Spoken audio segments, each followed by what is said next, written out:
today's video, and I will be talking again to the ladies. Yeah, hello ladies, come up. Let's have hello ladies, come up.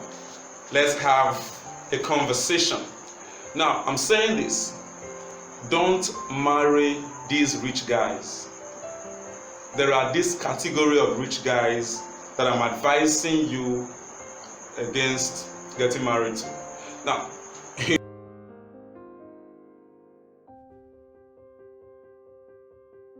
is no longer news that, hey, every girl is looking for money, except you're rich. Abi, money good now. Normally, money is good, but then don't be so desperate, because there are wives of rich men who are wishing they were not married to those rich men today. There are a lot of wives of rich men who are very happy with their marriages. Not every rich man is unmarriageable. Permit me to use that word, right? Okay, so these guys, babe, not good there, right? Number one, men who have no regard for your parents. Just in case you are not from a very rich home, but the guy is rich, and because he's wealthy, his father is a senator, his mother is a governor, his uncle is a president. Because of that, he is arrogant. There are guys who have rich parents and they are still very humble, but there are some guys who are from rich home and they are very arrogant. A guy who doesn't have regard for your parents, maybe because he thinks his father is rich, girl, that guy is going to treat you like rag. Don't marry him. In fact, don't even date him. Let him go with his money. Hello? Your peace of mind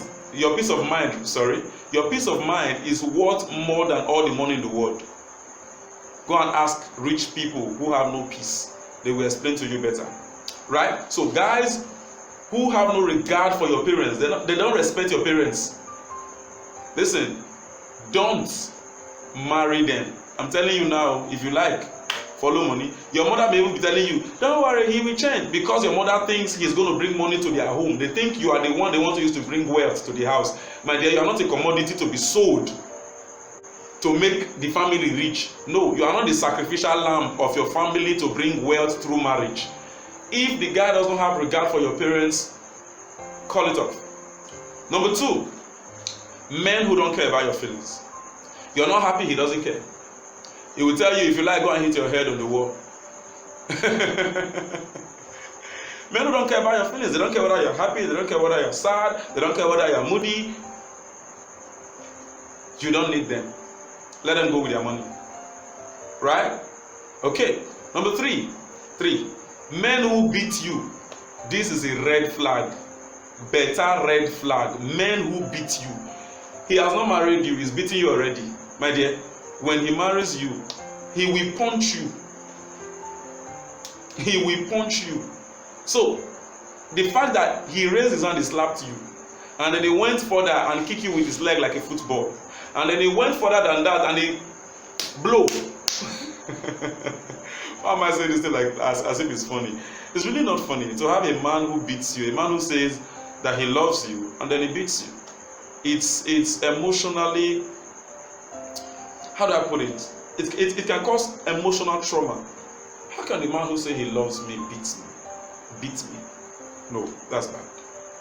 Because he's wealthy, he thinks he will just beat you and get away with it. Probably your parents are not wealthy too, and then he beats you anyhow. My dear, when he marries you, nobody will come and talk. Even when you're trying to take a lawyer, they will use their money to close the lawyer's mouth. So, generally, have value for your peace and your rest of mind. Let him go. If he beats you, then it's not for you. Simple. I don't care what your pastor said. I don't care what the prophet said. If the man beats you while you're dating, he may kill you when you marry him. So, leave him and let him go. Okay. Number 4, mommy's boy. Hey, mommy's boy. His mother makes decision for him. If you don't please it, I think there was a movie I saw. Is it months or years ago? Very funny movie. Excuse me. Now, the movie is so funny that the guy agreed to marry the girl because the mother approve of the girl. Now, I'm not saying don't seek your mother's approval or blessing when you're getting married. The guy chose this girl because the mother says so. He doesn't even have a choice.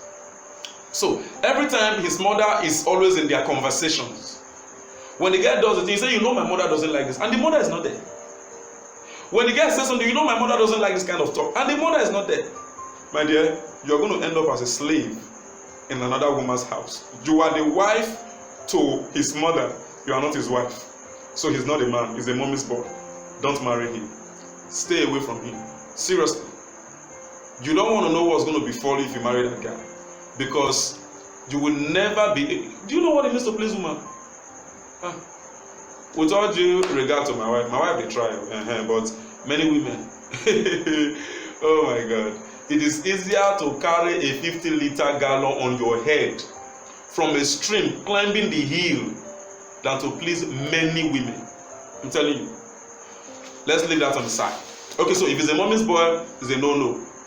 Let him go, because he's not going to be a man in your marriage. He's going to be a boy to his mother, who will end up being your husband. And you don't want to have that kind of experience. Right? Okay. Men who depend on their parents' wealth. Now, if the son grew up to work in the father's company, that's different. If the son inherited the father's company, or is managing the father's company, or works in the father's company, that's different. But a guy who doesn't work in the father's company, he doesn't have a sense of responsibility. When I say responsibility, I mean he doesn't have a sense of, this is what I do, this is what I'm doing that is making money, right? But daddy sends free money to him to cater for his needs. My dear, your family is going to depend, your immediate family, you and him, you're going to depend on the father's mercy. God forbid if the father dies tomorrow and something happens to the company, or the mother changes her mind because the father is no longer there, you are going to go from wealth to poverty. So let your man have a value that he is exchanging for money as an individual. Otherwise, he depends on his father's wealth. My dear, if you advise him and he's not here, I guess you know what to do. Right? Okay. Men who seek everybody's opinion before they make their decision. See, listen, as a lady, your man should be able to take certain decisions that are in the best interest of your family. So if your man is the kind of man that is always, he will ask his father, ask his mother, ask 5 of his friends before he will now think of what to do. And probably he will have to ask his parents and ask his friends how to sleep with you. Yes, it's as bad as that. He will have to ask everybody around how many children is supposed to have in his marriage. He will probably have to consult everybody before he decide what kind of school to put his children. Listen, don't get me wrong. I'm not saying asking for advice is wrong. Asking for advice is a wise thing to do. But when you always need people's opinion before you can make a single decision, my dear, your marriage is going to be a public opinion. Yes, because his decisions in your marriage is going to be according to Mr. A, according to Daddy, according to Mommy, according to Jude, according to John, according to Rosemary. You don't want to have that kind of marriage. So, all of these points I've raised, this guy is rich, but these things, all the boxes, you are ticking it and you discover that he doesn't have regard for your parents. He beats you. He's mommy's boy. He depends 100% on the father's wealth. He seeks everybody's opinion before he knows what to do. You can make your choice. But while you're making that your choice, follow me, please. Follow me, Success Ahireme, on Facebook. Subscribe to my YouTube channel, Success YouTube, and share this video. Share this video.